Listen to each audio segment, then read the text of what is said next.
Je suis Mathieu Gilabert, j'ai repris l'entreprise Mini Métallurgie en novembre 2022. Nous, notre particularité, c'est qu'on sait aussi bien gérer de la sous-traitance en soudure où on nous amène des pièces et on vient les souder pour nos clients.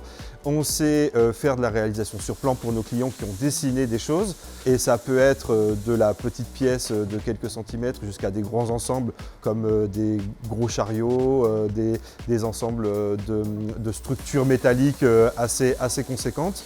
Et on est ensuite aussi capable de partir d'un besoin client et de l'accompagner pour lui faire la conception de son produit par rapport à son besoin, à son cahier des charges. L'innovation, aujourd'hui, elle a un sens très large. On peut innover de plein de façons différentes et sur plein de domaines différents.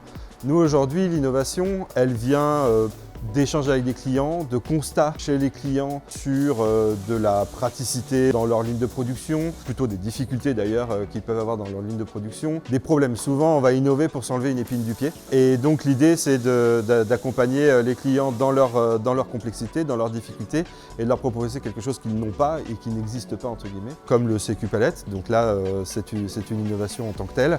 Le produit que l'on a sur le site internet, la Charlette, c'est un produit qui est plus, qui est une innovation parce que la palette sur laquelle on peut avoir des roues amovibles n'existait pas en tant que telle. Mais il y avait, on va dire, la version chariot et la version palette. Comment combiner les deux? Moi, j'ai tendance à penser que l'idée géniale qui émerge instantanément, la création spontanée, ça n'existe pas vraiment. Ça vient forcément d'un constat, ça vient forcément d'un échange et ça vient forcément aussi d'une dynamique qui s'instaure, soit avec un client, soit avec le marché.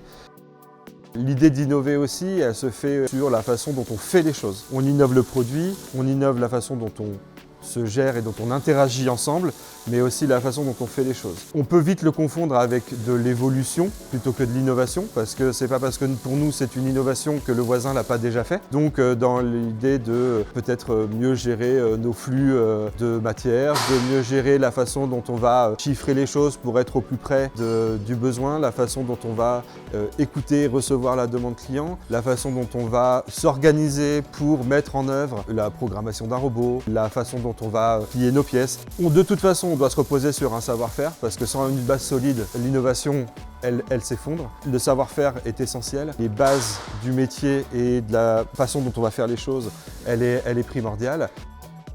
Mais j'ai envie de dire, même si on innove en local, ça reste quand même un pas en avant. Et pour moi, l'innovation, c'est ça.